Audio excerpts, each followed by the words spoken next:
Shawn Kemp. Do you remember him? The Rain Man, one of the most explosive dunkers in NBA history.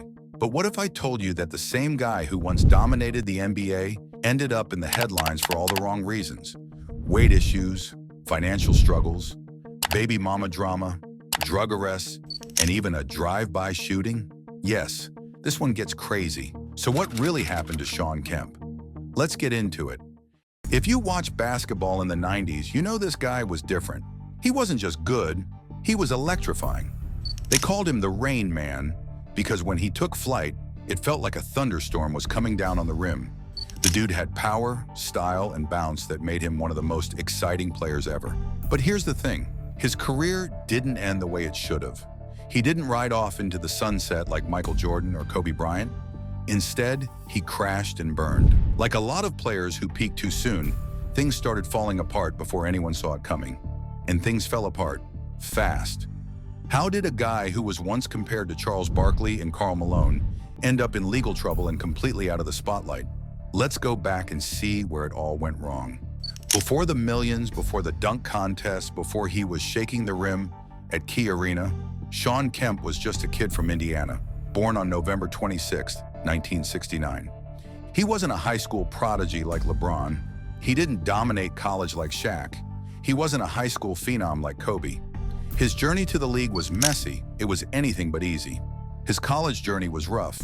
He originally committed to the University of Kentucky, but never played a single game due to eligibility issues. Shawn came into the NBA in 1989 as a raw, athletic freak. At 6'10", he could move like a guard, jump like a track star, and throw down dunks like nobody else. And here's what made him different. He never even played in college, just pure talent. Yep, he was one of the first guys to go straight to the NBA without playing a single college game. Back in 1989, that was unheard of. But the Seattle Supersonics saw something in him, and they took a chance. By the early 90s, Kemp was a problem. Six-time All-Star, dunking over everybody, and forming an iconic duo with Gary Payton. They ran the Western Conference, made deep playoff runs, and even took on Michael Jordan's Bulls in the 1996 NBA Finals. Seattle loved him. The Seattle Supersonics took a chance on him with the 17th overall pick, and at just 19 years old, Kemp was the youngest player in the league. The dude was raw. At first, it wasn't pretty. He was young, inexperienced, and trying to find his place. Kemp was lost in his rookie season, barely played, looked completely out of place. A lot of people thought he wouldn't last, but he had something special. He had something you couldn't teach: athleticism, energy, a competitive fire that made him a nightmare once he figured things out. His first year was rough, but by his second season, people were paying attention. With guys like Gary Payton, Eddie Johnson, and Nate McMillan around him, Kemp became a force. He was flying through the air, throwing down vicious dunks and making highlight reels every night. And when Seattle's announcer Kevin Calabro saw a poster that said Rain Man, he thought, yep, that's the one. The name stuck, and from that moment on, Kemp wasn't just a rising star. He wasn't just another young player. He was a showstopper, a box office. By the mid-90s, Kemp was unstoppable. He wasn't just dunking on guys, he was embarrassing them. If you were in the paint when Shawn Kemp took flight, you were in serious trouble.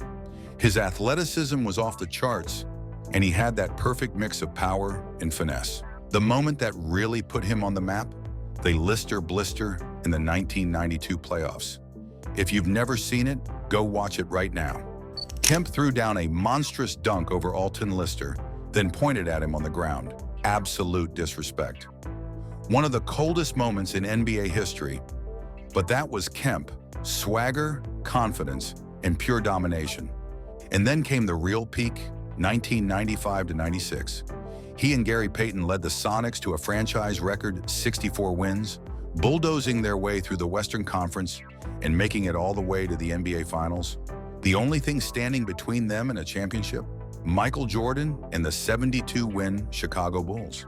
Seattle fought hard, pushing the Bulls to 6 games, and Kemp, he delivered. He averaged 23.3 points, 10 rebounds, and 2 blocks per game in the finals, playing the best basketball of his life. He even finished second in finals MVP voting, something almost unheard of for a player on the losing team. That almost never happens. At that point, Kemp was 26 years old in his prime and looking like he'd be a dominant force for years. But behind the scenes, things were already starting to fall apart. In 1994, he signed a contract extension with the Sonics. It was a solid deal at the time, but by 1996, the league's salary cap had skyrocketed. Players were making way more money, and Kemp felt underpaid. Then, to make things worse, the Sonics gave a huge contract to a backup center named Jim McIlvaine. A dude who barely played was making more than Shawn Kemp. And Kemp, furious. He was pissed. He refused to show up to training camp and held out for 22 days. The relationship between him and the Sonics soured fast. By 1997, the Sonics had enough. It was over. The team traded him to the Cleveland Cavaliers in a three-way deal. And that's where the real problems started, and things got really bad. Cleveland was supposed to be a fresh start, but Kemp wasn't the same. He was still talented, still putting up numbers, but something was off.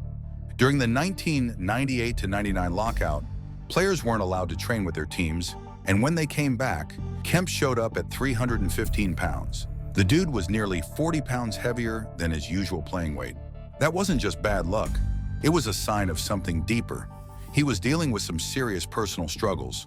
Reports started surfacing that Kemp was struggling with substance abuse. His weight gain wasn't just from sitting around, he was battling addiction behind the scenes.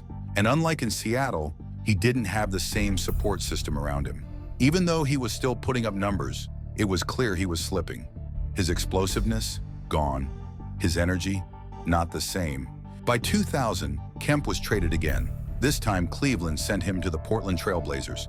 But at this point, the Rain Man was barely recognizable. His explosiveness was gone, his conditioning was poor, and his numbers plummeted. Kemp was fading. 2 years later, Portland waived him. He played one final season with the Orlando Magic in 2002-03, but by then he was just a shell of his former self. After 14 seasons, Shawn Kemp's NBA career was over. From 1989 to 1997, Kemp was one of the best power forwards in the league. By 2000, he was a role player. By 2003, he was out of the NBA. By the early 2000s, Shawn Kemp wasn't just known for dunking, he was known for fathering kids. A lot of them. The rumors? He had at least 7 kids with 7 different women. Some even say the number was higher. And look, NBA players having kids with multiple women isn't new. But Kemp became the guy everyone joked about. The media ran with it, and suddenly his personal life was more famous than his basketball career. But that wasn't his only problem. Like a lot of NBA stars, Kemp made millions. And like a lot of NBA stars, he spent millions. The expensive lifestyle, child support, bad investments, it all added up. By the time his NBA career was winding down, his bank account was too. After leaving the Cavs, he bounced around with Portland and Orlando. But by 2003, it was over. He tried making a comeback in 2006, even played overseas, but his body wasn't the same. And after basketball, that's when things got really bad. In 2005, Kemp was arrested for drug possession, cocaine, marijuana, and a handgun, all in his car. Not exactly the comeback story fans were hoping for. A year later, another drug arrest. The once great Shawn Kemp, who used to dominate the NBA, was now making headlines for all the wrong reasons. It was a sad fall from grace. Fast forward to 2023. Most people hadn't heard about Kemp in years. Then out of nowhere, Kemp made headlines again. This time, a shooting incident in Tacoma, Washington. Reports say he tracked down his stolen phone and fired a gun during a confrontation. He was arrested but later claimed self-defense. There's an actual video of him holding a gun, and for a minute, it looked like he was about to go to prison. But in the end, the charges were dropped. It was ruled as self-defense. Still, it was another crazy chapter in a life full of controversy. Shawn Kemp should have been a Hall of Famer. He had all the talent in the world, but bad decisions, off-court drama, and personal struggles turned his story into one of what could have been. But it hasn't been all bad. Kemp has tried to turn things around. He stayed involved in Seattle, opened a cannabis dispensary, and built a few business ventures. But even that came with controversy. Some questioned whether the business was truly Black-owned, despite Kemp being the public face. So when people talk about Shawn Kemp, it's more than just the guy who dunked over Alton Lister or helped lead the Sonics to the finals. It's about the human side of him, the struggles with addiction, the weight of expectations, and the attempt to reinvent himself in a world that often forgets its fallen heroes. His story might not have the fairy tale ending people expect, but it's one that's still worth telling. Because at the end of the day, Kemp was more than just a player. He was a legend in his own right, one who, despite everything, reminds us that greatness is never as clean as the box score makes it seem. One thing's for sure, there will never be another Rain Man. So, what do you think? Was Kemp just another case of wasted potential? Or was he a victim of bad circumstances? Let me know in the comments below. And if you like this video, don't forget to like, subscribe, and hit that notification bell for more content on the most unforgettable figures in basketball history. Thanks for watching. Until next time, take it easy.